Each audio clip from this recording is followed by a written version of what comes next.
The F Word's back, and this year I'm launching a competition to find our best local restaurants. Week in, week out, the best local independent restaurants across Britain serve their customers with passion and pride. I believe it's time for us to celebrate these unsung heroes. Because I think they deserve our support now more than ever. Earlier this year, I asked you where you love to eat. Your response was incredible. We had nearly 10,000 nominations. With the help of my team, journalist and foodie Janet Street Porter, and the F Word's maitre d', John Baptiste, we checked out the places you love to eat. All three of us are searching across the country, high and low, to put these restaurants under scrutiny. I don't like poncy places, I don't like pretension. The restaurant will have to impress us on every level. That's fucking amazing. We divided your nominations into 9 cuisines, including Indian, Chinese, French and Italian. Each week, the top 2 will do battle in my kitchen, only the best will go through. That's right. The whole idea behind this search for the unsung heroes. Good to see you. This kind of chef typifies. That's one of the best dishes I've eaten all year. Oh, thank you. I know Michelin-style restaurants in the centre of London that are nowhere near as good as this. There's only 2 restaurants that are going through to cook in the F Word restaurant. The French table's one of them. Yeah! Thank you, Gordon. Congratulations, you're one of them. We've had 10,000 nominations, but there can only be one winner. Who will be crowned the F Word's best local restaurant? Tonight, we're kicking off the competition with Italian. Our top 2 restaurants, Salvo's in Leeds and Prosecco in Bristol, will be battling out in the F Word kitchen. Serving ravioli, venison, pork escallops, and fig and frangipan tarts. Plus, I'm going to Sicily to get my teeth into a delicious Italian delicacy. Oh, that's good. Oh. Katie Price makes me feel a right tit in the recipe challenge. I'm better well performed in bed when I haven't had a drink. Now you're trying to put me off my cooking. And Janet's back, and she's raising a mixed grill. I'm your new mum, so get over it.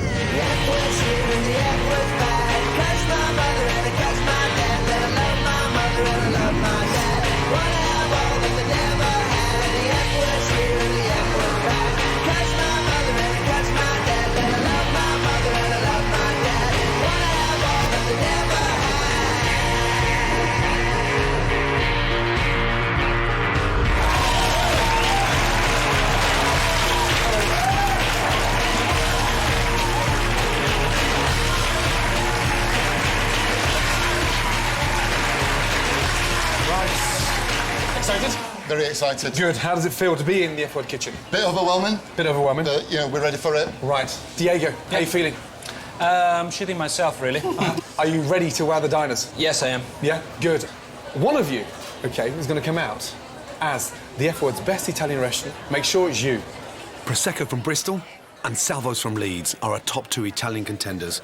Here's how I found them. The F Word viewers love Italian food. You nominated hundreds of Italian restaurants, but we could only choose 2 to compete in the F Word kitchen.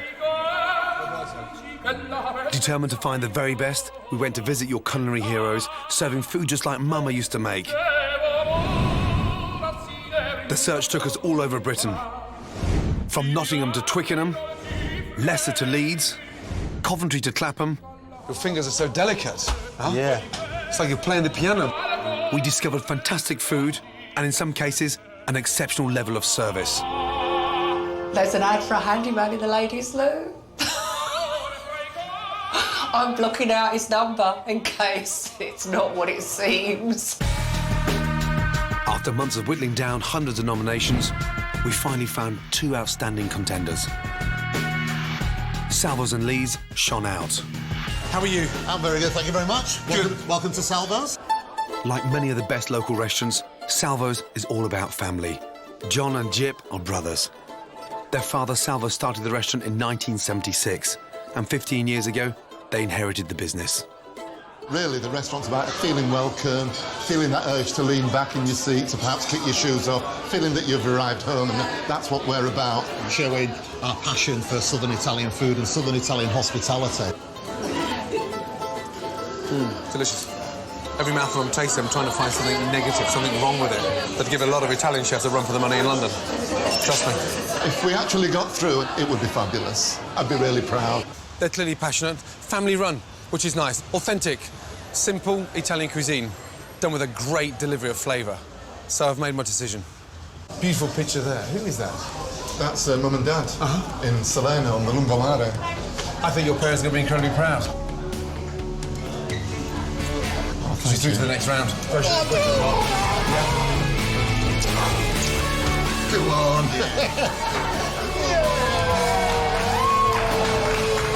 Well done, guys! I'm just so proud. I just wish my dad was here to share this moment with us, because he would have been just so chuffed to bits. So Salvo's from Leeds will be cooking in the F-Word kitchen tonight, and I've found the perfect restaurant to take them on. Prosecco is a tiny place in Bristol, but it's already getting a big reputation. It was opened 3 years ago by Venetian chef Diego de Rey, and is hugely popular with the locals. Diego, how are you? The real Are you man. well? Yeah, very well, thank you. So this is where you're hiding down here? Yeah, this is my bunker, you see. This is my kingdom. Christ. Okay, now, you want it, now you get it. While Diego works his magic in the kitchen, his wife Heidi holds down 3 jobs. She's a teacher by day, charms the front of house by night, and also is a hands-on mum. I think I married Wonder Woman, honestly, because I don't know how she does it. She's absolutely incredible. First up for me, ravioli in a saffron sauce. He personally makes these raviolis himself? Yes. I'm keen to try Diego's risotto, a staple on every Italian menu, but a very hard dish to get just right. Not easy cooking out of a kitchen that small. Yeah, it is. It's always a challenge. Yeah. Sadly, the saffron sauce was very strong. I went out of my way just to do something special, and probably I cooked it up. Yeah. With the sauce. Yeah. The awkward thing for me right now is that this is a very difficult category. And sadly, there's only 2 restaurants that are going through to cook at the F-Word restaurant for 50 diners. Okay. And you're one of them. Congratulations. Really? Oh, Congratulations. Thank you very much. Why? Thank you. That was one of the best risottos I've ever tasted. Really? Oh, great. Absolutely delicious. I mean, seriously delicious. Thank you. Now, you've got a real test for 50 diners. Okay. And I've got every confidence in you that you can pull it off. Okay. Yeah? That's brilliant. That's brilliant. Congratulations. That's good. Diego, too good looking to be a chef. And, yeah, thank God I'm not having lunch with my wife today. She'd go mad for him. You really deserve it. That's good. The whole idea is searching the country for these unsung heroes. This is why. That's spot-on, accurate, passionate Italian cooking. So I found my top 2 Italian restaurants. Will the F-Word diners prefer Prosecco's elegance or Salvo's rustic charm? We're about to find out. We're going to London. Hey, we're going to London, eh? Now, Salvo's. Yes. Shake hands with Prosecco. Let's go. Let's go. May the best brigade win. Yes. Yes. That's the end of being matey. Now, we'll fight like a proper kitchen for that last dessert. Leaves that hot plate. Don't let me down. More importantly, don't let yourselves down or your restaurants down. Good luck. Right, enough chat. It's time for the starter. We're back in London at the F-Word restaurants. Tonight, we're going Italian. From nearly 700 nominations, we found the F-Word's best 2 local Italian restaurants, Salvo's in Leeds and Prosecco in Bristol. They're going to be serving 25 portions of their own starters. If the F-Word diners don't like it, they won't pay. OK, unordered Salvo's, yes? 2 spinach ravioli, 2 pork, dessert, 2 tarts. Yes, chef. Yep, thank you. Yeah. Prosecco, 2 cup ravioli, main course, 2 venison, followed by 2 tarts. Yes, chef. So they're underway, and every single plate they send out is crucial. Half the diners will be trying Salvo's starter, another half Prosecco's. I've challenged them to cook ravioli, an Italian classic that's incredibly difficult to get right. While the brigades are preparing their own versions, here's how I do it. Fresh pasta, the secret behind a great ravioli. Smooth, silky, and absolutely delicious. Right, the filling. Olive oil, butter, garlic, spinach, salt, pepper, nutmeg, drain, chop, ricotta, lemon zest, toasted pine nuts, parmesan, chill, pasta dough. Through the machine. Roll super thin. Cut. On. Egg yolk. Fold. Push down and squeeze all that air out. Fold. Trim. Now, to cook the raviolis. Literally 1.5 minutes into the boiling water. Sage butter. Hot pan. Olive oil. Butter. Sage. Lemon juice. Take the raviolis out. Gently roll it around the sage butter. And look, delicious. Delicate pillows. Parmesan. Beautiful. Spinach, ricotta and pine nut ravioli with sage butter. Done.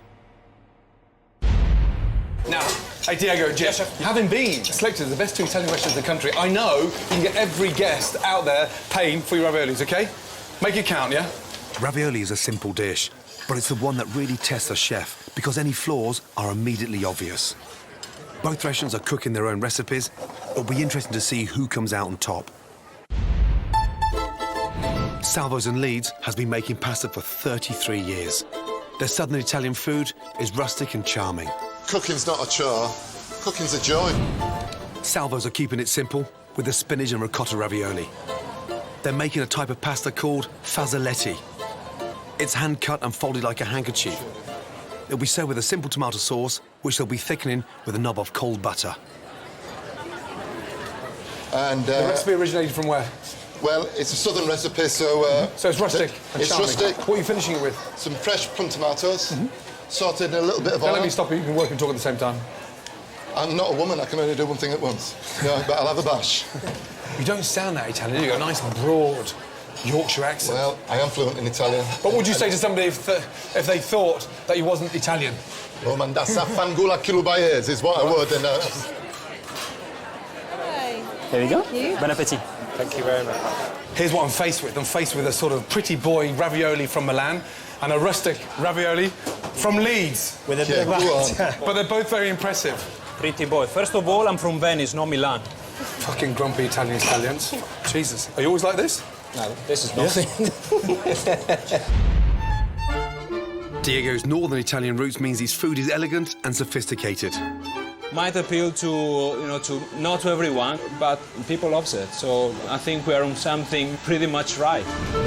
Our fiery Venetian is taking more of a risk with his ravioli.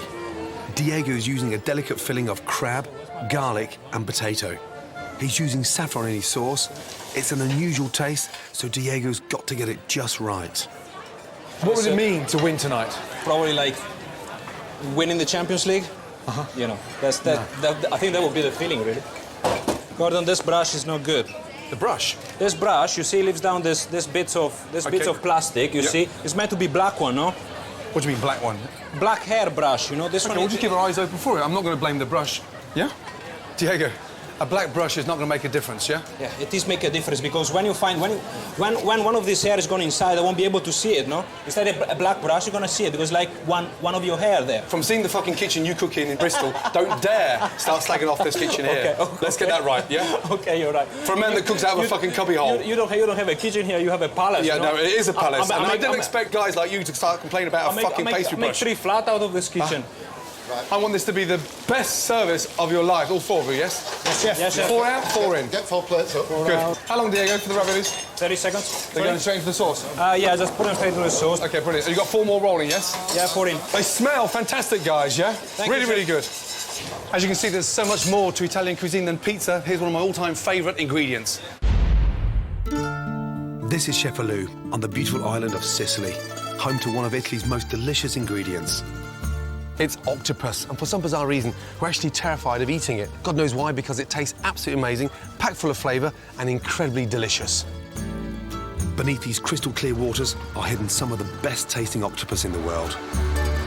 Enzo. Hello, Gordon. Good to see you. Enzo Oliveri grew up here and is going to show me how to catch them.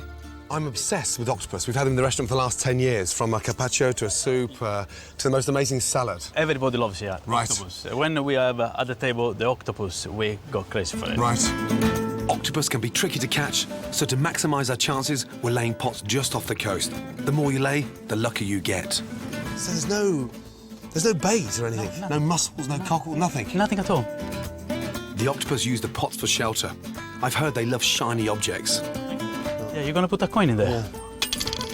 So I'm hoping a few quid will increase my chances. Good investment. Good investment. That's another one. It will be all full of octopus. If not, I'm going to dive and get my money back. Fingers crossed. We left our pots to do their work. But later that evening, Enzo decided to show me another method of catching the elusive Sicilian octopus. We should be sleeping right now. Yeah, we should be, but we are not. Right. We're going fishing. This is the way his father used to catch octopus in the dead of night when they come out to feed. Right, Enzo, so what's the process now? We're going to look on the bottom of the sea, and as soon as we see any movement of the octopus looking for food, then we're going to spear it. What colour are we looking for? The same color of the rocks.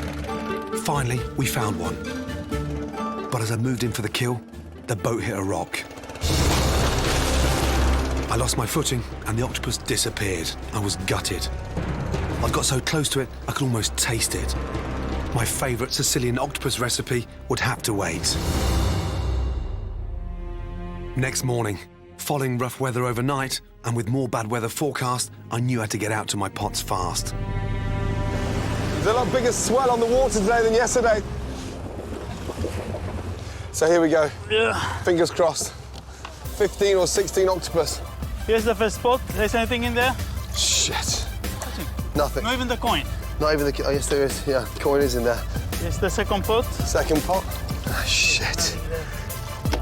It wasn't just the first two that were empty. Oh, come on.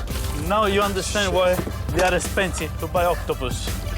We pulled all 35 pots without one octopus to cook with. An absolutely sweet fuck all. They don't want to be cooked by you. Plan B?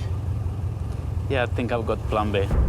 Enzo's mate had laid some pots a few days earlier, and he swore they'd be brimming with octopus. But before we could reach them, our luck turned from bad to worse. Damn, this is a disaster. We're caught in a huge storm, so we're going to head back to port, wait till the weather drops off. But the storm didn't pass. In fact, the weather got even worse. And it was 3 days before the clouds cleared, and I could resume my octopus hunt. They're saying in town that's one of the worst storms in 40 years. With the sea finally calm, our chances were the best they'd ever been. How long have these pots been out here? They've been here nearly a week. They will be full of octopus. First one? This one? Nothing. Nothing. It's been the story of our lives for the past 5 days. Enzo, not today. That's just the beginning. Ah, yeah, there is one. Yes. Yeah, inside. Finally. Inside. Finally. Here is the octopus. Jesus. Yeah, it's the... Finally. Oh, my God.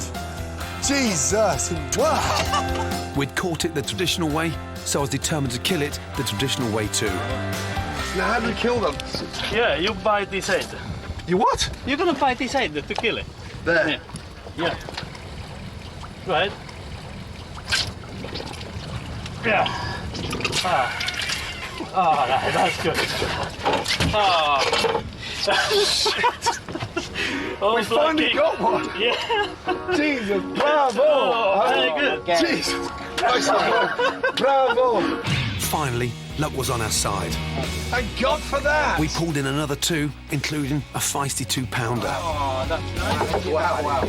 Getting my hands on these little suckers has been a real battle, but I got a mouth-watering Sicilian stew recipe that I knew was going to make it all worthwhile. 5 days for that baby. Ready to go. Now I'm going to quickly blanch it. In she goes. Lovely. Add seasoning and a splash of white wine to the pan and boil for 10 minutes. Time to get the octopus out. Look at that, beautiful. The base of my octopus stew is fried chilies, onions and garlic. Octopus, take off the top, slice that down. In. The octopus is going to start absorbing all that wonderful sweet flavour. Mix in tomatoes, olives, capers, anchovies, parsley, fish stock and a splash of olive oil. Simmer 35 to 40 minutes. I'm serving my stew to Enzo's Sicilian family. Hello, Gordon. A proper Sicilian family, yes? That's right, yes. They're a tough mob, And if they don't like it, I might just wake up with a horse's head in my bed. Here we go.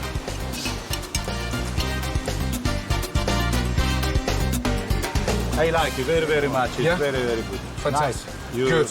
Tough 5 days. However, we made it. It was worth it. It was worth to taste this delicious. Grazie mille. Bravo. Excellent. Katie Price is tonight's recipe challenger, so she doesn't get to vote. But I got my team to prepare both starter recipes for her to try. Katie, nice to meet you, darling. Looking great. Enjoying your food?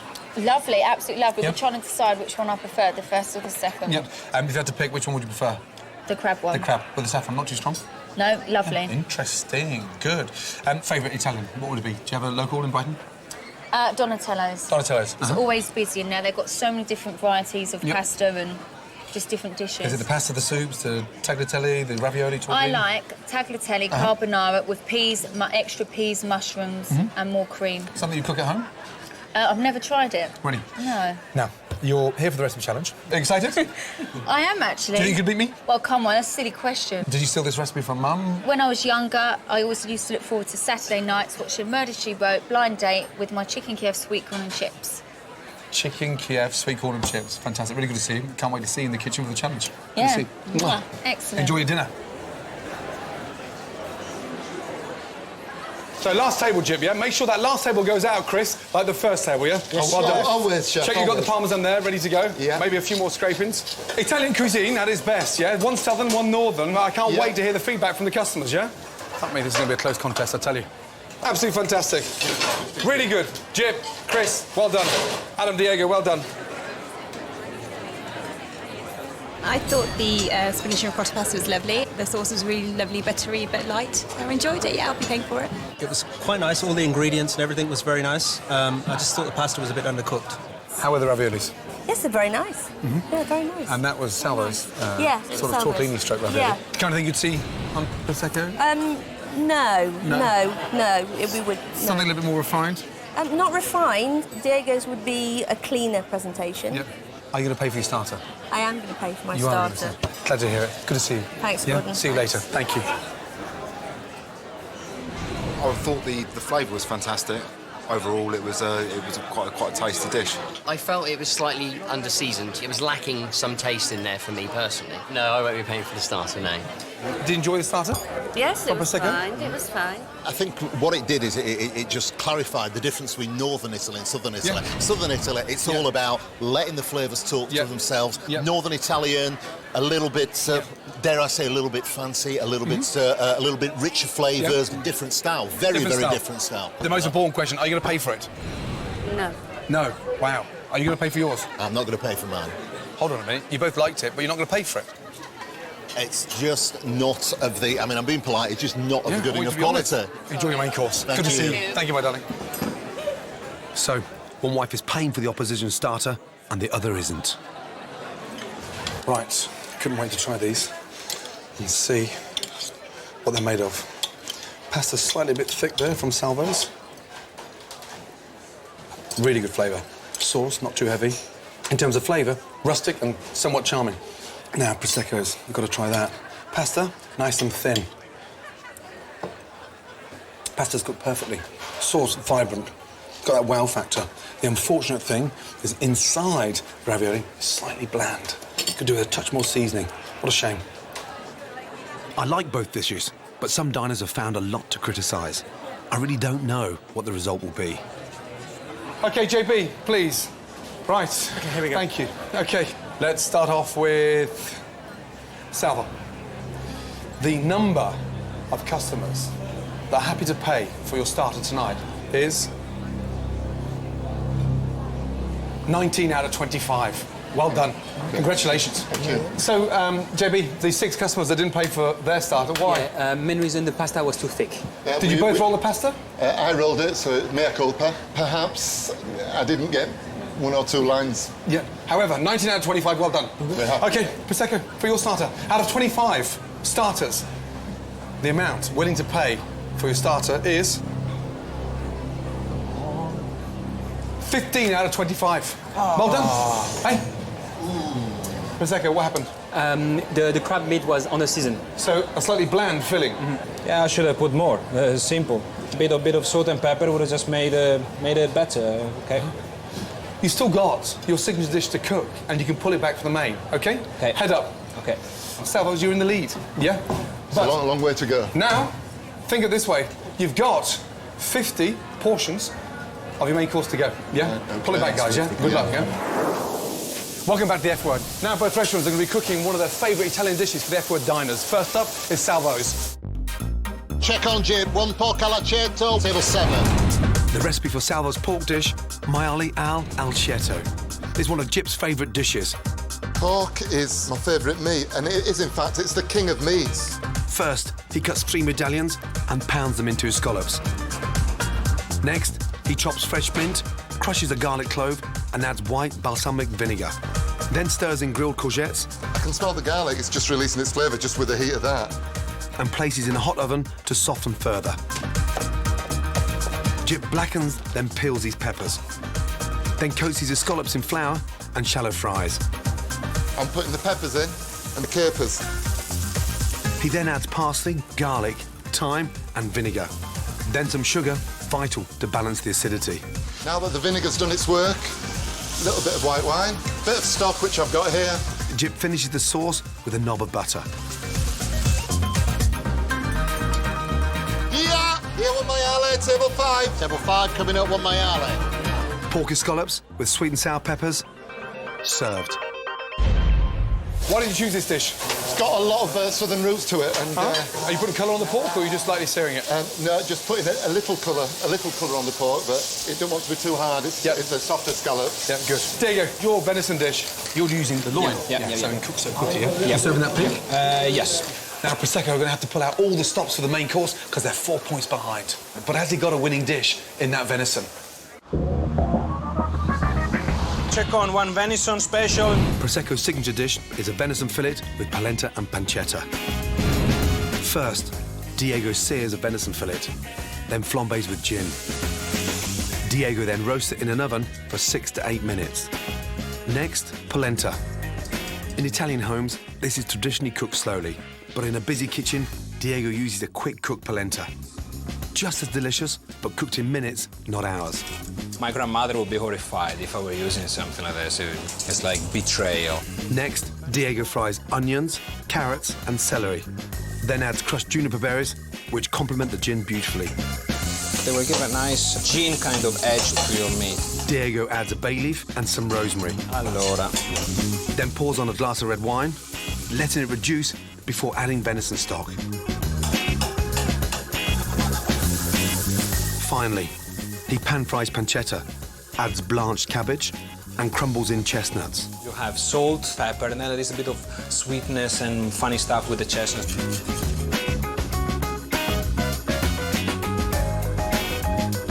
Venison fillet with polenta and pancetta, served. You running the venison through the oven or not? Or you I'll give it a pass in the oven. Yeah. Bit of gin, juniper flavour to the meat. Good. Why did you choose your venison dish? Why? Because it represents something from the mountain. It's something everybody eats in my region. You happy with that? Yeah. Go on, Jip, talk to me. Yes, indeed. I'm just looking at each one. 4 more away now, yes? Well done. Yeah, keep them all looking like that, yes? Indeed, chef. Sauce and everything. Put more pancetta if you right, Adam, I think you're ready there. So we make it a triangle, yeah? Good. And you like the polenta runny? Yeah, I like it. I like it to top up the sauce with it. Yep. Service, please. Diego. They look fantastic and it smells delicious. Thank you. Good. Thank you. 4 more, please. I have another 4. Take your time, OK? It's not a race. Not a race No, at it's all. not a race, but it's important to win. Diego. Yep. These marks are very, very close, OK? Well, I don't come close 19 to 15. What, 4 in it? Your wife? Yep. Yeah, Heidi, agreed to pay, yes, for their dish. Okay. Yes? Yeah? Jim's wife That's the bonus. didn't agree to pay for your dish. Now, you can get it. I wonder why. Yeah. Jim, yes. Did you know that your wife and your brother refused to pay for Diego's starter? I didn't know that, no. You didn't know that? Diego's wife, yes, paid for yours. She thought yours was delicious. Huh? Keep the energy up. Just, the energy is there. Just, let me use it for cooking, yeah? Not for conversation. Just watching your plate. I had the pork, it was really nice and tender, and I really liked the mash with the kind of crispy red peppers. The courgettes were lovely with the mint and butter, that was great, but the overriding taste was of vinegar, and I've elected not to pay for this dish. I wouldn't pay for that. There was a lot of flavours, too many flavours for me. All a little bit mixed up, all a little bit too much. The venison is beautiful, and I really like I think it's chestnuts, and the pancetta is really nice. This blows the pork out the water, to be honest. It's a beautiful piece of meat. It's very well seasoned and excellently cooked. I'm not going to pay for the venison on the basis that I didn't think it was cooked how it should have been cooked. Right, the pork dish from Salvo's with crushed new potatoes. Pork's cooked perfectly. Moist, incredibly flavoursome. Nice little sear. Courgettes. They've managed to make a boring courgette into something quite tasty. That is delicious. However, the sad news is the sauce is just a little bit too acidic, a little bit too strong for the pork. The venison dish, simple presentation. How's the venison cooked? First off, slice it in the middle. Yeah, look at that. Perfectly cooked. Wow. That is harmony. Absolutely spot on. Damn, it's such a shame that's just a little bit too acidic. Now, time to get the diner's verdict. Right, well done. Seriously well done. How do you feel? Excited. Yeah. Looking forward to the results. That's probably one of the most intense services I ever done. All four of you did exceptionally well. Thank you, Chef. And both dishes, phenomenal. Right, let's find out how you did. JB, please. Yes. OK. Salvo. For your main course, those that were happy to pay out of 50, 34 out of 50. Well done. OK. The 16 that didn't want to pay, what was the feedback? The main reason is too vinegary. 34 out of 50, well done. OK, thank you. Right. Prosecco. There's a lot hang on this one. The amount of customers out of 50 that are happy to pay for your venison.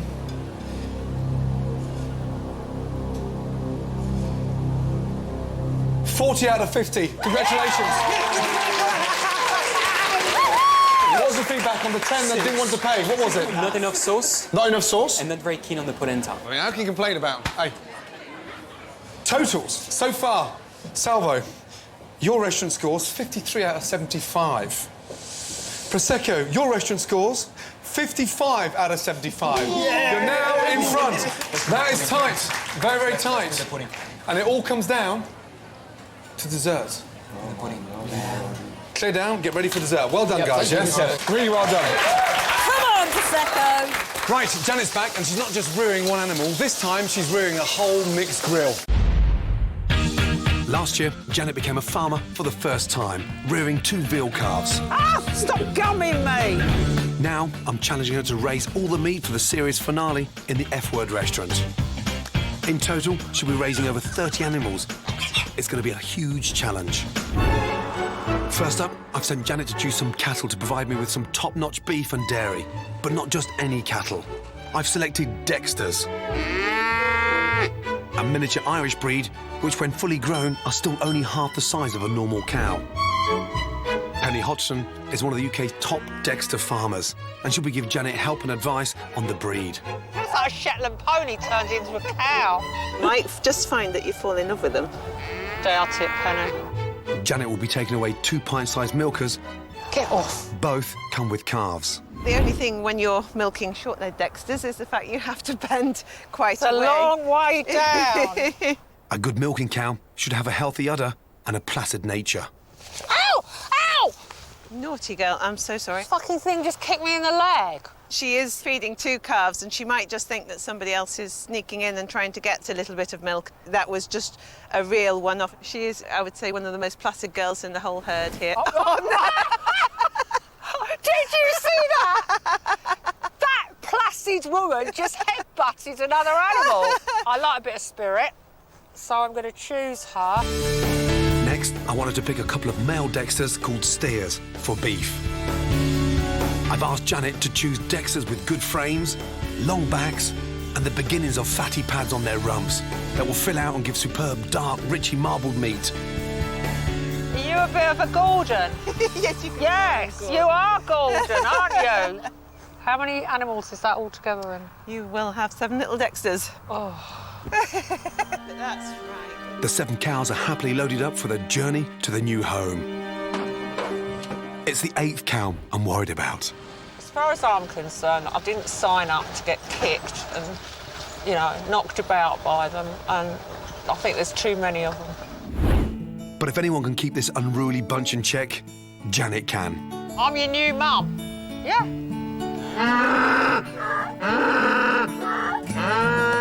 Look, I'm in charge now, so get over it. Gordon! Good to see you again, my darling. You look great. Now. It's always good to be nice to me early on, I think. Starts off that way, yes. Yeah, and then it goes horribly wrong. I've always been taught to respect my elders. Really good to see you. The pressure in the kitchen is bigger than ever, yes? Yeah, but you put me under so much pressure. Did you choose the Dexters because they're so very, very small, just to wind me up? No, they're very small, you're a giant, and they're going to know who's boss from day one. Well, they did kick me, it's true. Top-notch meat for the grand final, yes. Look after my little cows, please. I will. And don't scare them. They won't be stressed out. Yeah, you look great. Not a grey hair in sight. Amazing. Right, now it's time for the recipe challenge, and tonight's challenger is Katie Price, who promises to eat the most delicious horse meat sandwich if she loses. Oh, get that away. Horse meat. Oh my God, that's disgusting. Now, what are you cooking tonight? Well, it's always been my favourite dish, chicken Kiev, sweet corn and chips, but I thought I'd do it different. I'm brilliant at mashed potato, but with me, it's not about presentation, it's about slapping it all in and it tasting good. So you chose chicken Kiev, so I'm going to do my version. Right, while we're talking, I better put my spuds on. And in there, I'm going to put some sugar. I always put sugar in. Don't ask me why, I just think it seems to taste better. Sugar in the mashed potatoes? Yes. I'm feeling more confident already. Good. So garlic butter. To be finished, obviously, with crushed garlic, a little bit of fresh parsley and some tarragon, and then a little touch of paprika. Just give it that little bit of heat. God, I'm not used to these because I normally buy it already chopped. Don't even get anything out of it. You have to squeeze really hard. Can you manage? And how important is food in your life, do you think? What does it mean Oh, to I you? love food. I absolutely love food. Who does all cooking at home? Who is that? Well, I do some, and obviously we've got nannies, I'm not going to lie, because I'm very strict that the kids have fresh food. I don't like them having any processed food. And what kind of things would you be cooking on your own at home? What would you get if home? it's just me, takeaways. Takeaways? Curry, Thai. Do you feel energetic after a curry? No, but I do like going to bed on a full stomach, because you have the best sleep, even though it's not good for you, is it? Favourite aphrodisiac food, what would it be? I haven't got one. Nothing? In fact, people say if I'm sober, I shouldn't give these secrets away on the kids show. I'm better well performed in bed when I haven't had a drink. More filth, should we say, like the kitchen at the moment. Now you're trying to put me off my cooking. Is that too much butter? Well, that's what I I'm love doing butter. anyway. Don't forget, 30% of it will leak out anyway, so the more the merrier. Stupid thing. Shall I do that for you? Yeah, do it up tight, There you please. go. Tight, in a tight. double knot. Jesus Christ. Right, there we are. Is that tight Brilliant, enough? yeah. Excellent, good. Right. Now, the books have sold millions, yeah? From the biographies to the updates, the follow-ons. Have you ever actually stopped and thought how much you're worth? I don't. My brother deals with my money. He only gives me pocket money each month. So how much pocket money do you get a month? What's your allowance? Well, my horses cost £6,500 a month to keep. And what about for yourself in terms of spending? I'm not high maintenance, believe it or not. Katie Price. Okay, excuse my me. hair extensions That's like saying I'm a vegetarian. You're not. I swear high I'm maintenance. Not. I'm not. Okay, What? my hair every 3 months costs £15,000. That's because I go to LA and it's the flight that costs a lot. What do they do? Extensions. That's 60 grand a year. Look at the state of that. If you beat me, I'm going to be gutted. You know that, hey? Seriously. You do it properly. That's a piping bag. So I can go I'm right just slopping it in. down into the centre, okay, You can tell and here push. he's the cook, can't you? That's a proper operation. I've just there. realised, looking at your hands there, your breasts are bigger than mine. Well, I'm not surprised. Look at the shit I put on them. Oh, very funny. No, the chicken breasts, even though you paneed them. Look how neat. Everyone's going to know whose is whose, honestly. Here, honestly, our blind tasters, trust me. Oh, yeah, they're blind, aren't they? They're just called blind tasters because they don't know who's cooking what. Through there, flour, egg wash, breadcrumb, into a pan, lightly seared, lightly coloured, and then into the oven. So, truthfully, who's the better cook, Peter or Alex Reid? Who would you say? Completely different. Completely different. Alex is more healthy. Oh. Like, complete health freak. Ready. So Alex is a cage fighter. What was your mum's reaction when you told her? Oh, she said, next time you go for someone, make sure they're a man's man. So I showed him his YouTube. And my dad was like, bloody hell, yeah, he is. Yeah. My chicken's about to go in the oven. It may look messy, but it's not about how it looks, it's how it tastes. Now, would you like to go on the top or the bottom? Middle. Have you got middle? Yes. I want the middle. Well, where are you going? Now I'm going on top. I like it on top. Look at that already, nice look. Oh, no, nice and crispy.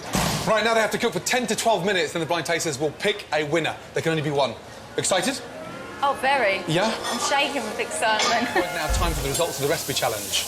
I like the look of those Kievs. If you beat me, I'm going to be so gutted, you know that? Huh? Right, come back with the right result. Good luck. Hi, everyone. Hello. There you go. Excellent, thank you. Chicken's really tender.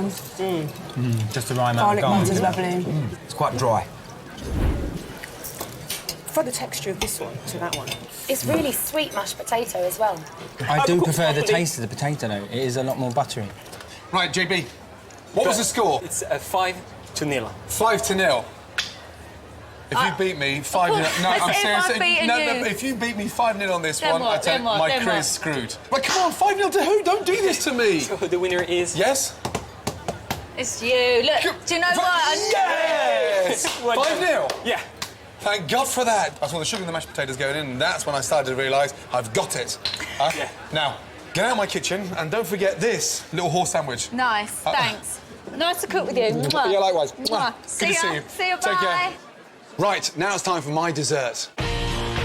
Fig and frangipan tart. Almondy, luxurious, and absolutely delicious. First off, the frangipan.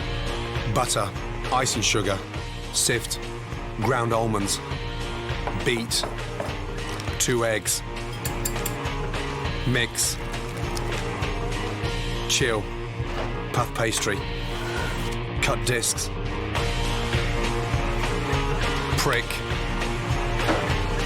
smooth on frangipan, egg yolk, dust with ice and sugar. And now, the secret is to pre-bake the tart so it gets nice and crispy before you put the figs on it. Bake for 4 to 5 minutes. Figs, slice.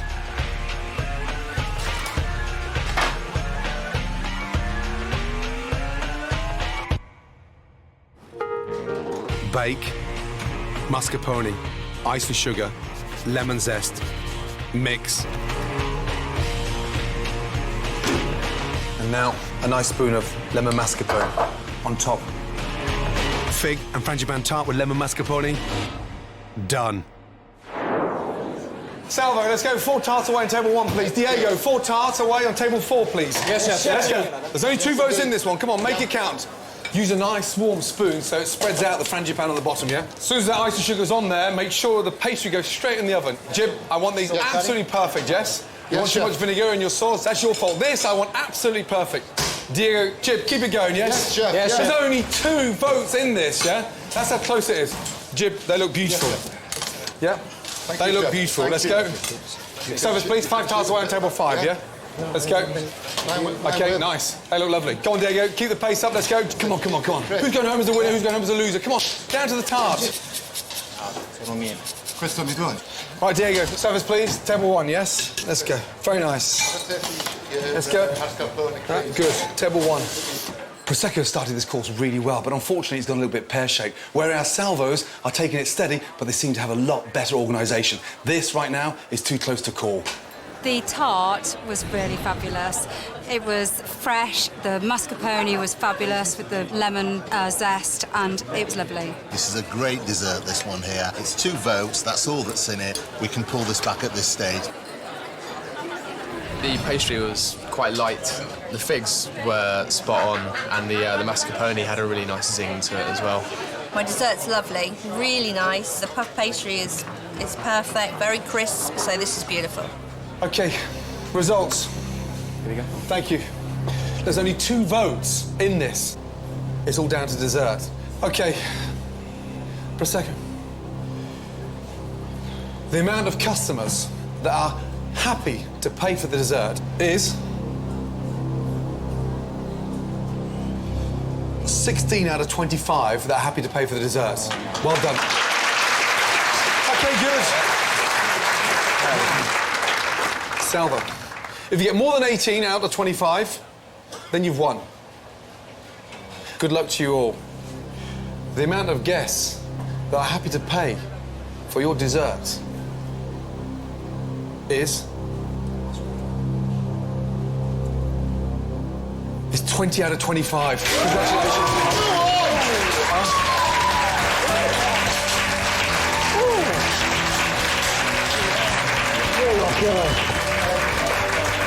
That was close.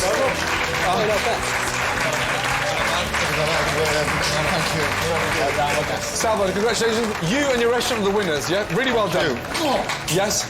Yes. You're now on the leaderboard, yes? Yes, indeed. And in 9 weeks' time, we're going to find out, yeah, who goes through to the semi-final. Right. Well done.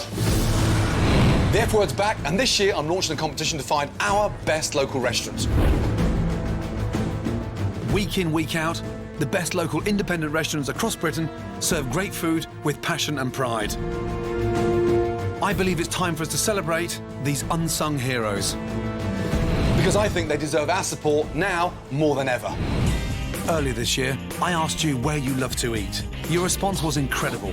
There's a wealth of fabulous food in Britain, and nearly 10,000 of you nominated your favourite local restaurants. With the help of my team, journalist and foodie Janet Street Porter, and the F Word's maitre d', John Baptiste, we checked out the places you love to eat. All three of us are searching across the country, high and low, to put these restaurants under scrutiny. We've had 10,000 nominations, but there can only be one winner. Who will be crowned the F Word's best local restaurant? Tonight, our competition continues with one of the nation's favourites, Indian. Curry Corner from Cheltenham and Lenny in Birmingham will be battling it out in the F Word kitchen, serving samosas, monkfish and saffron cream curry versus sea bass in a Bengali fish broth, and poached pears with mint and cardamom custard. Plus, I'm off to Scotland on the ultimate Indian stag do. Safety off. Venison masala is on the menu. In the recipe challenge, Lenny Henry demands some unusual ingredients. Put your willy on this block and let's make toast. And Janet's mixed grill continues to grow. Oh my God, it's like a coat of pubic hair.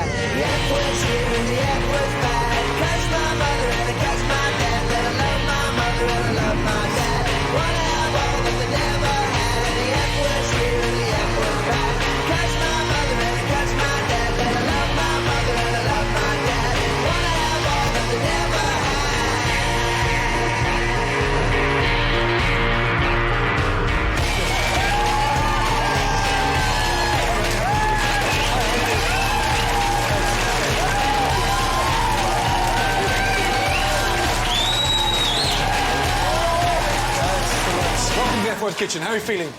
Central, how are you? It's very good, fine, thank Good. you. What's the secret about tonight's service? What are you going to do differently? We're going to do everything perfectly, Gordon. Everything perfectly? Yes, chef. Glad to hear it. Akhtar, how are you? I'm very excited. Yeah. Just want to serve my customers. Yeah. Now, only one of you can walk out here this evening as a winner. Yes, chef. You're here because you're the best. You've got to prove it now. Curry Corner from Cheltenham and Lenny from Birmingham are our top two Indian contenders. Here's how I found them. We're a nation of curry fans. It's one of Britain's favourite dishes. And you, the F Word viewers, nominated hundreds of Indian restaurants. But we could only choose two to compete in the F Word kitchen. The search took us all over Britain. Determined to find the very best, we went to visit your culinary heroes. From Nottingham to Portsmouth, London to Tamworth, Southampton to Leeds. All of these things got very definite flavours. It's absolutely delicious. We tasted food fit for the Maharaja. But sometimes the surroundings weren't quite so impressive. I hope the food's good. The decor was shocking. I feel like I'm in Pete Doherty's bathroom. This is proper, authentic Indian food, served inside a cafe with cafe prices. The food is delicious. It looks like this menu has been sitting here for ages. It's absolutely disgusting. After months of whittling down the nominations, we finally found two outstanding restaurants. Curry Corner in Cheltenham gave us a fantastically warm welcome. Nestling in the heart of the Cotswolds, this is one of the oldest Bangladeshi restaurants in Britain. How are you? Good to see you. How are you? Very well indeed, thank you. What a lovely place. Head chef Samshel Crowry is still going strong at 59, helped in the kitchen by his wife Salaha and daughter Marusha. My God, look at the size of the kitchen. It's small, it's minute. So, you're not the head chef, are you? I think if I claimed to be the head chef, my head would be off, so Right. I won't even bother. Good. You got a very nice eye. That's why you see everything nice. Are you? Everything. Which people got nice eye? Can you just leave us alone for 2 minutes, please? Yeah, we'll have a quick chat with your mother. Thank you. Talk about a proper family-run, friendly business. Incredible. In the kitchen with your wife, your daughter, and your son in front of the house. He's been cooking for 42 years. That's before I was fucking born. Every single person in this family loves food, cooks it, eats it, thinks about it every single moment. First up for me, samosas. Extraordinary food. You'd have to travel to Bangladesh to get that kind of flavour. And he's managed it. Lamb shank, where do you go? The lamb shank just slides down the bone. I mean, it's cooked perfectly. I haven't even tasted it yet, but you can just tell. That's fucking amazing. It would be an absolute dream come true to win the F-Word's Best Local Restaurant. It would mean the world to us. I'm happy we could do it. Thank you for that. My problem is that this is a tough category because there are amazing Indian restaurants across the country. Sadly, the bad news is there's only 2 restaurants that can go through to the F-Word restaurant. Congratulations, you're one of them. Oh my God! Next time, it's going to be the F-Word restaurant for 50 diners. And trust me, they're tough cookies. Congratulations. I'll see you in London. Definitely the right decision, without a shadow of doubt. This place is unique. It's refined. They've managed to focus on flavour. Gordon's expecting great things from us, so we just hope we can deliver. Oh, yes. You don't worry. Okay. I can.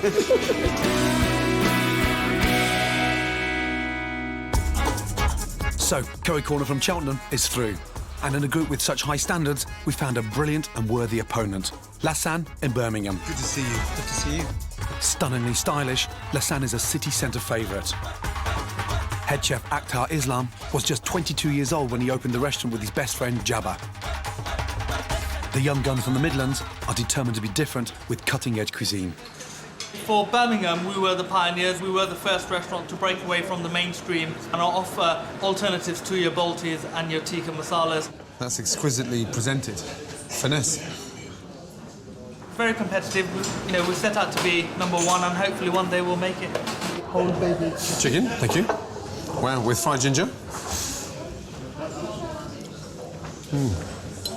What's the ambition, Lassan? What is it? It's not food for people who haven't got an educated palate. It is a very sophisticated cuisine. I haven't come across any Indian food anywhere yet with fried leeks, sun-dried tomatoes, fried That's ginger. Dried, that's dried in the oven. I mean, it's just everything that goes into the actual food itself. Yeah.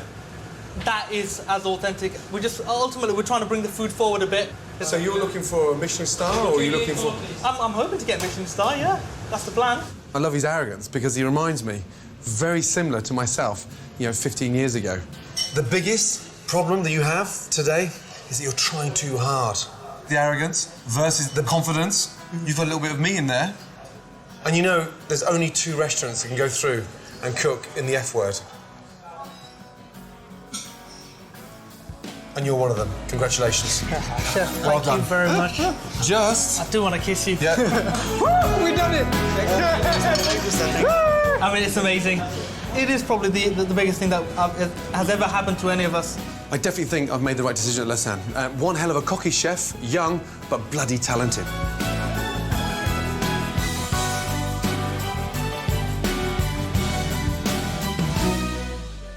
So, I found my top 2 Indian restaurants.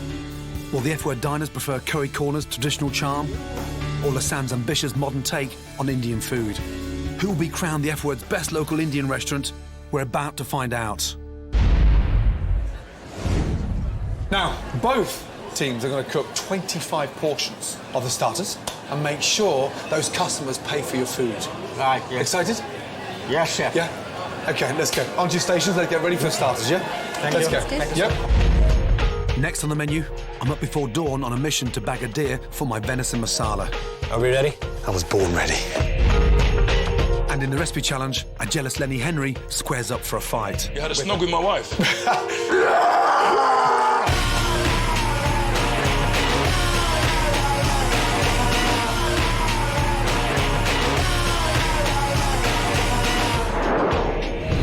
back in London at the F-Word restaurant. And tonight is Indian night. The value of the Indian food market in Britain is around £500 million. But who does it best? We've searched the country and found the F-Word's top 2 local Indian restaurants. Lasan in Birmingham and Curry Corner in Cheltenham. OK, guys, first couple of tables coming in. Right, Lasan, listen up, please. On order, 4 covers, table 1. 4 lamb samosas. Yes, chef. Yes. You don't have to shout for theirs, but thank you anyway. Right, Curry Corner, listen up, please. Yes. 4 covers, table 4, yes? Yes, chef. 4 lamb samosas. Yes, chef. Yes, chef. Tonight, both brigades are kicking off with samosas. Here's my recipe for this delicious Indian starter. Chickpea samosas. Delicious, simple, and so straightforward. First the filling, vegetable oil, Not too hot. Don't want to burn those spices. curry powder, garam masala, cumin, turmeric, fry, onion, In to the spices. season, green chilli, Just wakes everything up. garlic, ginger. Next, add chickpeas and peas, water, Nice. simmer, lemon juice, lightly crush, cool. Samosa dough, roll, cut out, Take the disc and just cut it in half. Form a little cone. fill, water, seal, Knit together. Nice and gently. hot pan, vegetable oil, fry.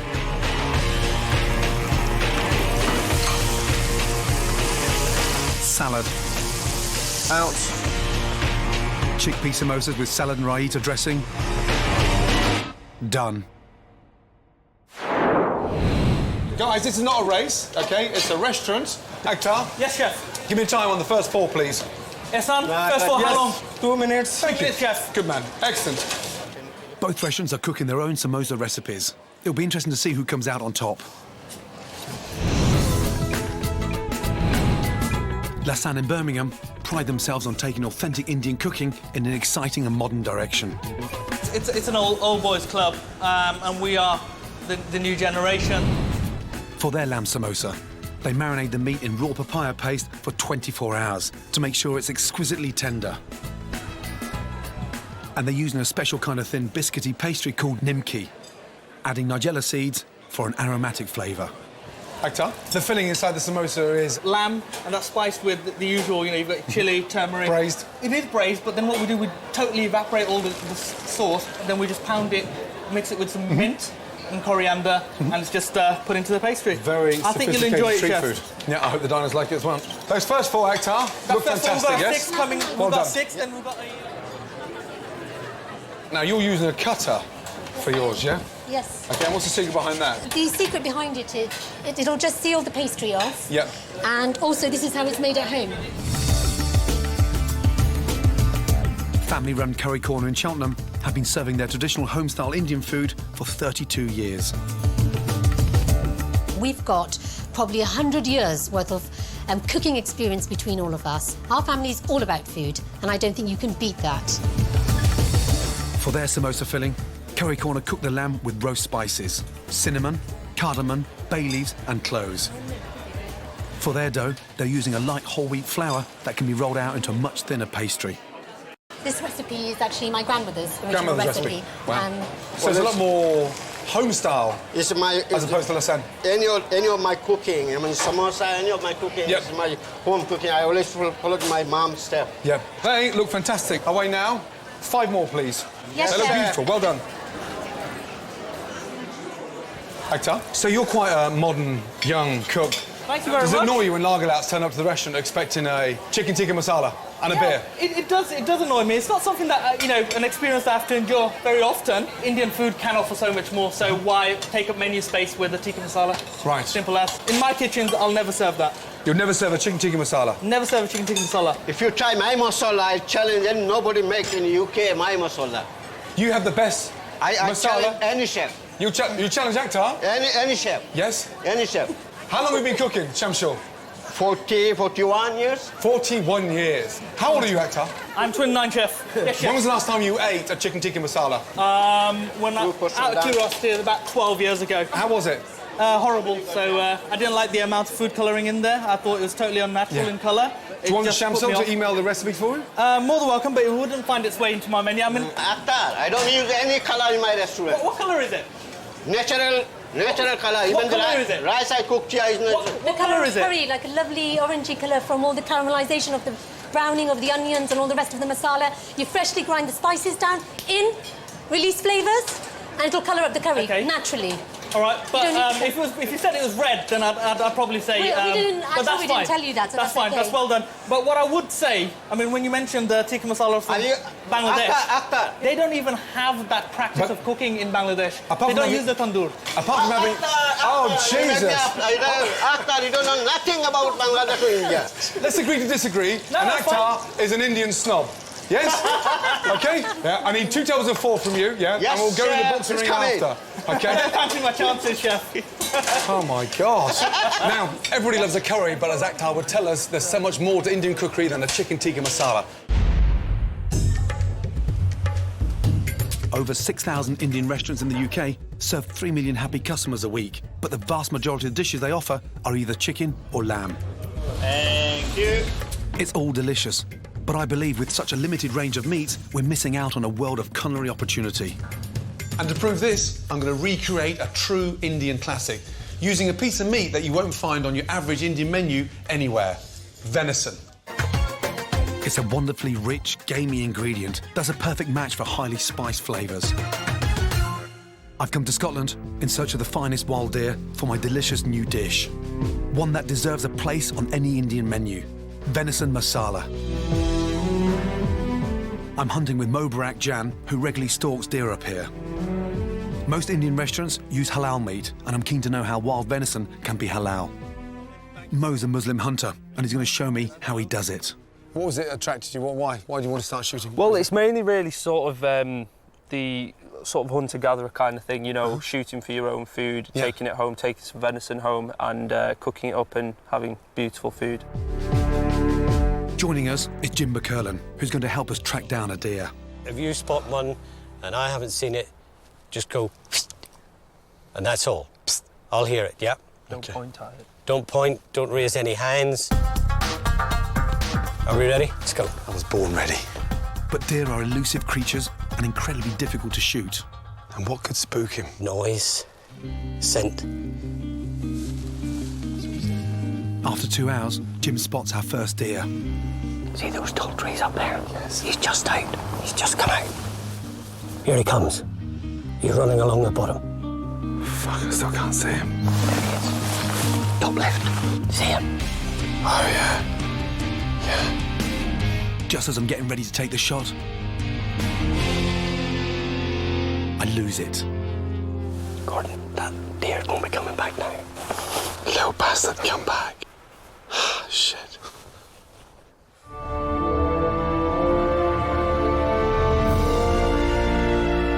Next day, we set off again, but the deer always seemed to be one step ahead of us. Finally, after several hours of hard slog, Jim spotted a roe deer. Look, his side on.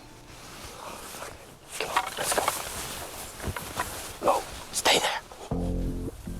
I can't see him now. Okay. He's in the dark.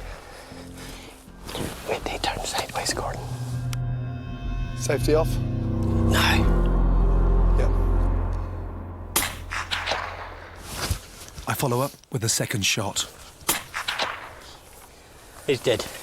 Yeah, quite a strange feeling to be with, isn't it? Yes. But when you got it in your sights like that, your heart's just beating. Absolutely. Beating. Yeah. Big deep breath. They call it buck fever. Then it's time for Mo to show me how he makes sure his deer is halal. As well as saying a prayer when he pulls the trigger, he slits the throat in a special way. What I would do to make it halal, you used to repeat the prayer, Bismillah, Allahu Akbar. And that's it? That's it. One swift back and forth. That's the main thing with halal. The knife has to be razor sharp. We do it this way to get all the blood out the carcass, just so it's nice and clean. Well done, Gordon. It's the moment of truth. Time for me to cook my venison masala for Mo and Jim. I'm going to be using venison that Mo shot at the weekend. It's been hung and chilled, and more importantly, he shot it, so therefore it's halal. The first thing we're going to do is make the most amazing dry rub. Mix cumin, fennel seeds, chilli powder, coriander seeds and chilli flakes. Grind that down. Nice. Rub the spices into the meat. Into the pan. Nice. Cook for about 4 minutes, basting continuously. Then remove from the heat. And as it starts to cool down in the oil, it takes on all that wonderful flavour from the spices. For the masala sauce, grate 1 onion. Season and add garam masala, turmeric, garlic and ginger. We can afford to make it a little bit more spicy because it's going up against the dense, rich venison. Add chilies, chopped tomatoes and a splash of water. Grate a whole cauliflower and add to the mix. The masala paste starts to absorb it. Finally, add chopped coriander and a squeeze of lemon. And there you go.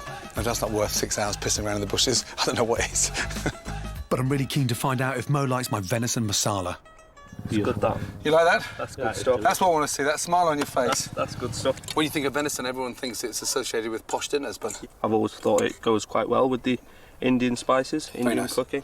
Quite dense, quite gamey. Yeah. Why don't they use it across Indian cuisine? To be honest, I don't think it's available. It's readily available. There's Really? other, like, lamb and chicken and stuff. There's a new business for you. Yeah. Halal venison. Last table of 4, Shamsul. Yes, sir. Last table, Akhtar, you've got 1 table of 2.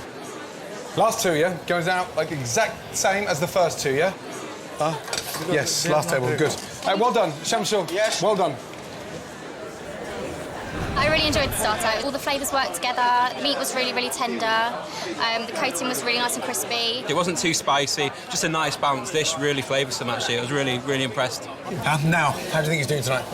He's doing very well, as expected. Agitated, you're not in there helping him, or...? No, I leave him to it. You had the curry corner samosa. How was it? That's right. Not impressed, I'm afraid. The approach was good. It was authentic in its how it was intended. And there's the chapati dough. With the pastry. Too heavy, too thick. The filling, unfortunately, wasn't flavoursome or... it lacked salt and other spices. My God, they're getting a kicking from you, aren't they? Oh, my God, now. More importantly, are you going to pay for it? No, I'm afraid not. Enjoy your main courses. Thank you. Thank you. The starter was great, actually. It was really soft and succulent inside. The spices all complemented each other really well. The lamb was just cooked really well, crispy, pastry. It was to die for, really, really good. Now, nice to see you. How are you? Welcome to the F Word. You look beautiful. Thank you very much. Now, how do you think Shamsul's doing? How do you think he's bearing up on the pressure? It's very well. He's doing very good. Are you a proud wife? Of course, I'm proud. Do you want to jump in there again and give him a hand? No? No, he's all right. He can cope with it. Now, what did you think of Lassan's samosa? The filling is okay, but the pastry is too thin for me, and I feel it's too oily for me. And the most important question, are you going to be paying for it tonight? No. No? No. Wow. Well, how was it? Yeah, well, the samosa itself, to be honest, yeah, it's all right. The lamb was very nice, very well cooked. Go on, yes or no? Are you paying for it? Yeah, I'll pay for it. You're going to pay for it. Good to see you. Excellent. So, curry corner first. Nice and crispy.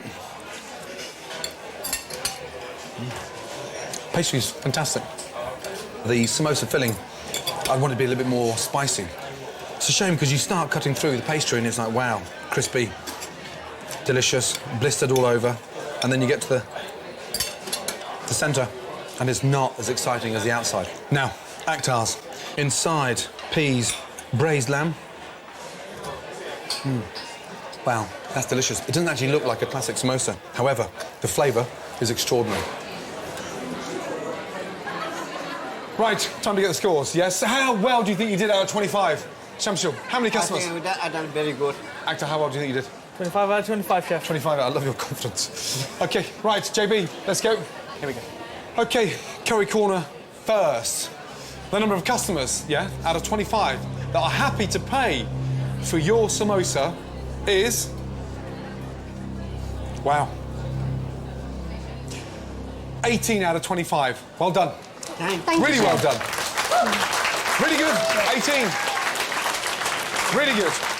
Feedback, please. What was it? Too oily. The pastry too oily. Yeah. OK, right, Lassan's. The number of customers out of 25 that are willing to pay for your samosas is 24 out of 25. Well done.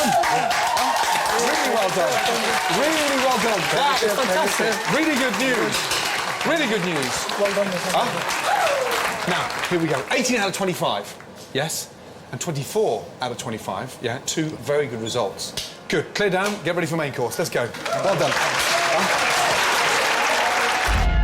Next on the menu, Janet's mission to raise all the meat for my competition final continues. And when it comes to chipolatas, size matters. And what sex is it? I can't tell, Christine. I don't know what I'm looking for. It's a boy. How do you know it's a boy? Because it's got woolly. Lenny Henry shows me his Marco Pierre White impression. And will Curry Corner be able to come back and teach Lassan a lesson? Chancel, you can't let this boy beat you. Come on!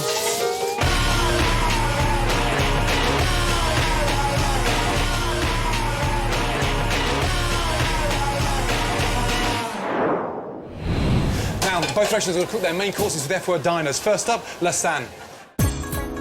Okay, gentlemen, we've got pan-fried fillet of bass with the Bengali fish broth, please. Lassan's fillet of sea bass in Bengali fish broth is a modern Indian dish, derived from a traditional recipe. First, Akhtar heats mustard oil, adds mustard seeds. Just a generous pinch, and we're going to wait for that to start popping. Curry leaves, onions and garlic, and allows to sweat. He then adds 2 whole chilies, snapping them at the ends. The seeds stay inside, but what we're trying to do is get the flavour, because we don't want it to make it too hot. Akhtar adds turmeric, coriander and chili powder. A little bit more than the coriander, 3 times as much as the turmeric. Next, fish heads, full of intense flavour. Akhtar is using Roy, Bengali carp, which adds to the authenticity of this dish. Then he adds tomatoes, coriander, water and simmers. After an hour, the broth is strained. He cooks potatoes in the broth and adds lime juice. The sea bass fillets are seasoned with turmeric, chilli, then coated in rice flour. It's going to help us get the skin very crispy. They're fried skin side down and turned. Pan-fried fillets of sea bass in Bengali fish broth, served. Akhtar, what's the secret behind that broth? The major flavours that are coming through on that is the coriander, garlic and tomato with a hint of chilli or a bit of a kick. Looks very nice. Side, please. Lovely. Akhtar, from a chef to a chef, I know if you don't get 50 out of 50 paying for your main course, you're going to be gutting tonight. Come on. I'm going to try. Chancel, you can't let this boy beat you. Come on.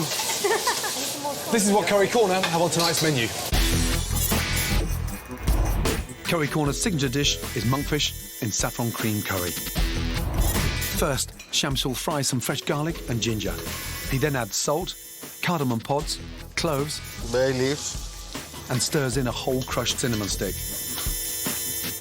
Shamsul adds onions and red peppers with tomato puree, cumin, turmeric, coriander and chili powder, measuring by eye with his 40 years of experience. Then he lets the flavours really infuse. Now it's fish. Shamsul then coats the monkfish with pepper, mustard seeds, fennel seeds and ajwan, an Asian spice that tastes a lot like thyme. He then fries the fish. To finish the sauce, Shamsul heats a spoonful of his spice mix in a pan and adds cream. Then milk with saffron and lime leaves, a chopped spring onion, vine tomato and fresh coriander. Finally, he adds his monkfish, coconut milk and shredded coconut. It's complete. Monkfish and saffron cream curry, served. What makes that dish stand out? The very, very subtle flavouring from the spices. But it's a very delicate flavour. Akhtar's broth has a strong, pungent kick to it. Yours is very delicate. It's very delicate because the fish is very delicate. Right. And all we need is something to just lift the sweetness of the fish, which is the most important part.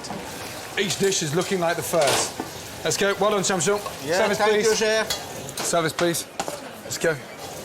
Right, now it's time to check on Janet Street Farmer. This year, I'm challenging Janet Street Porter to raise all the meat for the competition final at the F-Word restaurant. Last week, she started a farm with 7 miniature Dexter cattle. Look, I'm in charge now. This week, I'm adding to Janet's challenge. With the rarest breed of pork we've ever had in the F-word kitchen, the woolly Mangalitsa.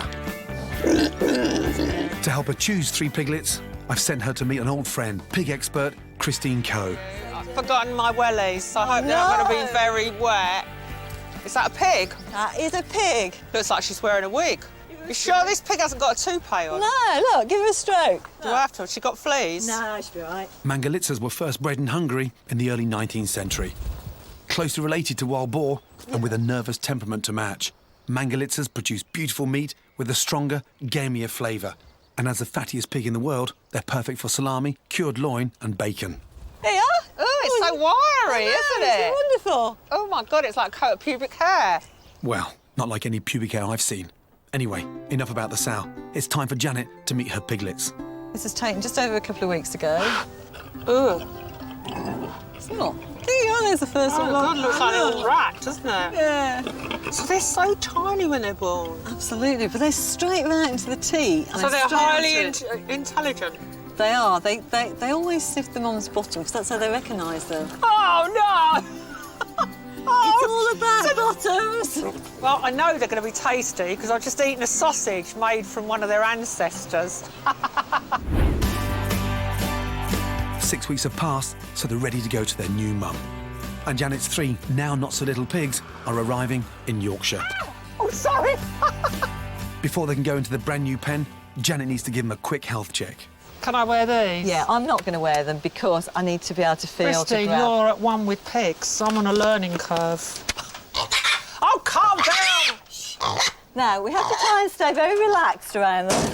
Right, look at its eyes, nice clear eyes. They're not runny. They're not runny. Nose, not runny. Not very runny. No, you're fine. Trotters. Trotters look perfect. What dinky little trotters you've got. Can you just have a look at the bottom to see if he's got the runs? Ugh. How do I know? Just look and poke about a bit. I'm not... nothing. Right, I'm not waiting for him to have the runs. And what sex is it? What have we got underneath? Well, there's a lump. What does that mean? Have we got anything at the back? I can't tell, Christine. I don't know what I'm looking for. It's a boy. How do you know it's a boy? Because it's got woolly. Probably That's not a lump. That'll do. Oh, stand still, for God's sake. 11 kilos. Right, meet your mate. So that they're ready for the F-word restaurant, I need each pig to gain from 1.5 to 2 kilos in weight each week. The equivalent of 2 bags of sugar. This one's much heavier. But you're leaning on it. Oh. It's really important to do these checks, particularly after they've had a little bit of stress and a long journey, just to make sure they're starting off healthy. You are now the proud owner of 3 of the rarest pigs in the UK. They look fantastic. Look, meet the neighbours. Janet's chosen her pigs and cows, and all she needs now to complete her mixed grill is some chickens. Her challenge is about to get even harder. Janet, Fancy meeting you here. Oh, come on. I'm really good to see you. Now, cows last week, pigs this week. Yeah. How are they? They're fantastic. Yeah. They're so lively. Ready? But I picked a special breed of pig, Mangalitsa pig. Do you like them? Yeah, I like their hair. Oh, really? Blonde, bit pubic. More sort of the Grecian 2000 grey-ish. No, it's like your hair, but a bit curly. Oh, right, OK. I think that's why you picked them, isn't it? So you're now saying I've got pubes on top of my head. You had trouble finding their penises as well? That is the kind of thing you're obsessed with. No, I'm not. No, but has it been a problem for you in the past? my journey through life, I've never been that obsessed with searching for penises. Is it often Funny a problem enough, with I you? know where they are. They've If settled it's down. not worth finding. It's not worth having. Now, really good to see you. Please look after my animals. Safe trip back to the farm. Every It's a time I pleasure. comb their hair, Yes. I'll be thinking of you. Yeah. Come on, guys, you're the best restaurants to prove it, yes? Yeah. Tomorrow night, none of you are going to get another chance to do this again, so really make it count. The sea bass was pan-fried to perfection. It was really lovely in the broth. It was absolutely perfect. The sea bass was quite lively. I think it was quite a modern take on Indian cuisine. Everything together just complemented each other. It was beautiful, and I would definitely pay for it. The sea bass, I like very much, but this is the dish I find is too hot for me. Oh, the monkfish was amazing. The flavours really worked, and it wasn't too rich. It was really beautiful. The monkfish, it was quite tough, and I just think that the spices, there was no kick to it, no kick to the dish. Right. So, Latin sea bass looks amazing in terms of presentation. Yeah, it's bold, but it's incredibly delicious. That broth is very, very rich, and that wakes up the sea bass. Very good. Curry Corner's monkfish looks more traditional. It's very delicate. I like it, but it's not spicy enough. That needs to be a little bit more aggressive in terms of flavour. The sea bass, for me, the broth seals it. Right, let's find out how you did. Out of 50, take an educated guess. What should we say? No, I don't. Don't know. 35? 35 out of 50. Actor, out of 50. How well do you think that sea bass went down? I'm hoping we'll be in the high 40s, fingers crossed. OK. Let's do you first, yeah? The number of customers that are happy to pay for your sea bass out of 50 is...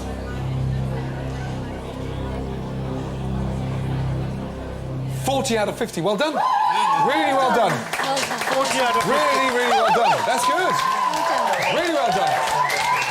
40 out of 50. That's good. So, JB, 10 customers didn't pay for the sea bass. Why? Yeah, too spicy. But 40 out of 50, that's bloody good. Right, Curry Corner. The number of customers willing to pay for your monkfish out of 50 is... 27 out of 50. Oh. 27. Damn. That's tough. That's 23 customers out of 50 not happy to pay. No. Why not? Too bland, and the fish too rubbery as well. And the fish being too rubbery? Yeah. OK, don't be disappointed, No. You can pull this back on desserts, yes? You've got to get 25 out of 25 of dessert, yes? You're both talented enough to do it, yeah? Clear down, let's go, yeah? Well done. You never know, they might be able to turn it around. I'm still optimistic that they will win.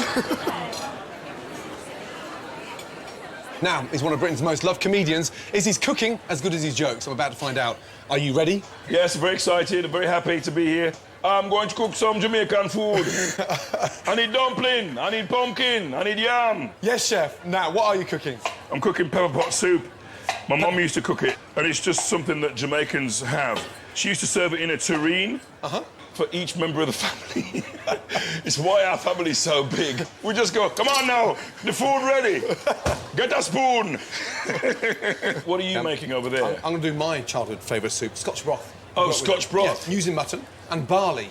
Barley? Yeah. I don't know if you've got food like this, but it's one of those things where you miss it. And so, you know, my mum passed away in 1998. So when I eat it anywhere, like there's a place in London called Savannah Jerk, which is a very good Jamaican restaurant that I love going to. And they gave it to me the other day, and I sort of burst into tears. Really? Yeah, because it's memorable. Well, it's one of those evocative meals, you know, that you kind of think, OK. Of course. So how did Dawn and your mum get on? Really well. They bonded straight away? Oh, yeah. First time Dawn came to my house, right, my mum used to do this, it was like a cooking test with every new girlfriend, you know, and my mum used to bring this plate of food out like this that was like 8 feet high. And it was chicken and rice and dumpling and green banana and yam and sweet potatoes. And literally, Dawn's head was like that, over the top like that. Enjoy yourself, darling. And so, and what you got to do is you got to show that you got some heart and eat it, you know. Yeah. And she did eat it. I was very proud of her. Clearly, she passed the test. Yeah, she passed the test. How is your namby-pamby Scotch broth with barley going? This is my mother's recipe. Excuse me. I apologise. Your mother is a fine woman.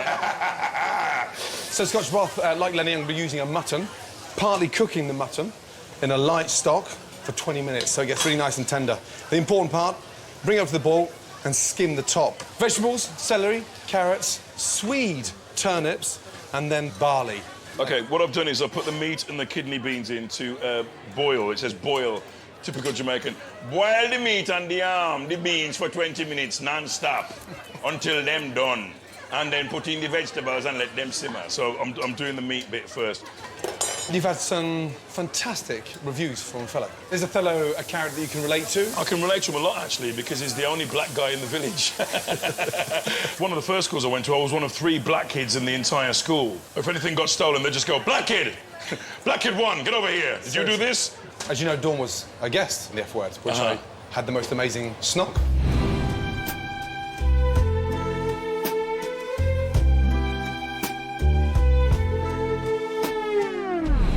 You had a snog with my wife? Was just You don't mind, do you?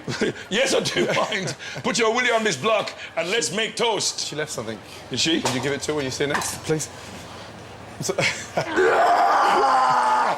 A handkerchief! Are there any times across... Very good joke, Gordon. It's not like you. Are there any times across the show, live, that you forget your lines? It's a live performance, you know. There are going to be times when your concentration might slip for a brief second. Do you ever get tempted to throw in a little joke, like a okay, something? No? You can't say okay in the middle of bloody Othello. Are you nuts? I grew up in Stratford-on-Avon. Where is the handkerchief, Katanga, my friends? You can't do that. I was very tempted the other night. I started saying something 3 times. The tyrant. The tyrant. The tyrant. And I was so tempted to go, Shaka Khan. The tyrant. So the mutton's been cooking now for 25 minutes. It's now nice and soft. All that fat has been removed. Adding that into the vegetables and then topping that up with the stock. Barley's in, so it's just started to open up. And this is the stock that the mutton's been cooked in. Bring it up to the boil, create the seasoning, turn it down and let it simmer. I'm trying to make the dumplings now. I've also got Scotch bonnet pepper in my eyes. I've had to take one of my contact lenses out because I'm clearly dying. Right, now both soups have to cook for 20 minutes, then the blind tasters will pick a winner. And I can already smell victory. Something burning over there. Goddamn! I think I put too much Scotch bonnet in there! Next on the menu, Curry Corner have to pull out all the stops if they're going to win the title of the F Word's best local Indian restaurant and have a chance of a place in the final. We are behind at the moment, but we think we can pull it back. We can win. I'm hopping, yeah. And Lenny Henry suggests a new career for the F Word's maitre d'. You're doing an audition for a boy band or something?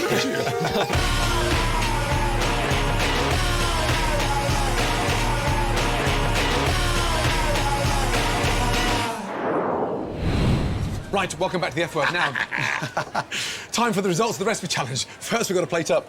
Ready? Yours smells delicious. Good. Right, JB? Yes? Off you go. Good luck. Thank you, JB. You're doing an audition for a boy band or something? How are you guys? Hi. Okay. Bon appetit. Thank you. Spicy. It's quite thick, though, isn't it? Yeah, it is. The lamb could be a bit more tender. It's quite nice, actually. It's just a bit The spicy. dumplings are a bit doughy. That is really nice. This looks nice. Fresh herbs, deeper flavour. I just had a peppercorn. Barley gives a lovely texture. Right, good luck. Good luck, good luck. Oh, no, he's got that look about him. OK, let's go. How did they go down first? In yours, they loved the fact it was very, like, homey style. Homey style? Very nice, yeah. Yeah, he stole it from his mother. Yeah. Right. The score is? 4-1. 4-1. The winner is... Yeah! Well done. Yeah! For you, Gordon. I liked yours. It was nice. Thank you very much. Perfect winter soup. I got Ken. Alas, poor Lenny, I beat him well. Well, of course you beat me. You're Now I a 9 beseech Michelin you. star chef. I'm like a comedian. Get You better thy beat me, otherwise you're Shakespearean being ass deep out of shit. my kitchen. Yes! How competitive is he? Yeah. That's bad, isn't it? Look how happy he is. Come on! Right, now it's time for dessert. It's fantastic to spice up desserts. This is a delicious saffron poached pear with a cardamom custard. First, peel your pears. Half, core. Add 150 grams of caster sugar to boiling water. Then a pinch of saffron. Poach the pears for 20 minutes. Mint and cardamom custard. Add 300 millilitres of milk to a saucepan. 4 crushed cardamom pods. Slowly bring to the boil. Sieve. 3 egg yolks. 50 grams of sugar. Add the cardamom-infused milk and return to the heat. Stir constantly and allow to thicken. Mint. Drain the pears. Cast the sugar. Glaze. That smells delicious. Saffron poached pear with mint and cardamom custard. Done. Once you've added the sugar into this, you've got to whisk, yeah? OK? If you leave it, OK, it goes grainy. There you go. Whisk, whisk, whisk. There, good. Good, good, good. Don't slice them too thin, otherwise they'll break, yeah? Good, that's it. Shamsul. Yes, sir. Yes, I was talking to your dear lady earlier, your wife. She's very Yes, proud sir. of you tonight, you know that. And Marusha too. But she doesn't think Actel's the man for you, by the way. Just in case. There'll be a lot of mothers who think that. Good, good, good. Service, please. Very nice, very nice. That custard looks fantastic. Okay, well done. Good. It must be hard for you walking around Cheltenham. They ask you for autographs, thinking that you're George Clooney? Come on. Do they? Yeah. No? It's all the time. It's all the time. See? Easy. OK, how are we doing? That's it? OK? Yes, sir. Good. Are we ready to go? Good. Lovely. Good. Excellent. I thought it was marvellous. I love the contrast of savoury and sweet. It was absolutely beautiful. The crispy mint was just perfect. And it just blended everything together perfectly. Thoroughly enjoyable. Really enjoyed it. Finished it all. Very light, very nice. It was light, it was fragrant, and generally I really enjoyed it, and I might have finished my sister's. OK, first off, end of the night, well done. I think all four of you done brilliantly well. And you are a true legend, yes? Thank you. Well done. Really well done. OK, ready for the results? JB, please. OK, thank you. Curry Corner, let's start with you first, yes? The number of customers that are happy to pay out of 25 for their dessert is...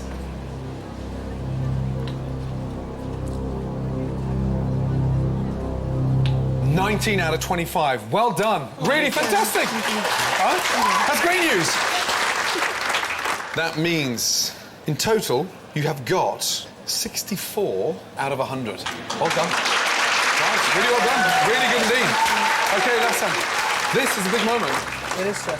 The number of Edward diners, yes, that are happy to pay out of 25, yeah, for your poached pears is 12 out of 25. But there is good news because you have a total of 76 out of 100. You're the winners. Well done. Congratulate them. Well done. Really well done indeed. Well done. Great start. Great middle. Yes. Mediocre ending. Well done. Really well done. Well done, my darling. Congratulations. You. Now, all of you, do me a big favour and get out of here and get yourself a lassie. Well done. Thank you. Really well done. Well done, well done. Excellent. The sensation is absolutely amazing. I mean, we've made it so far, and to have won as well, I mean, I'm just shaking inside. I mean, it's just...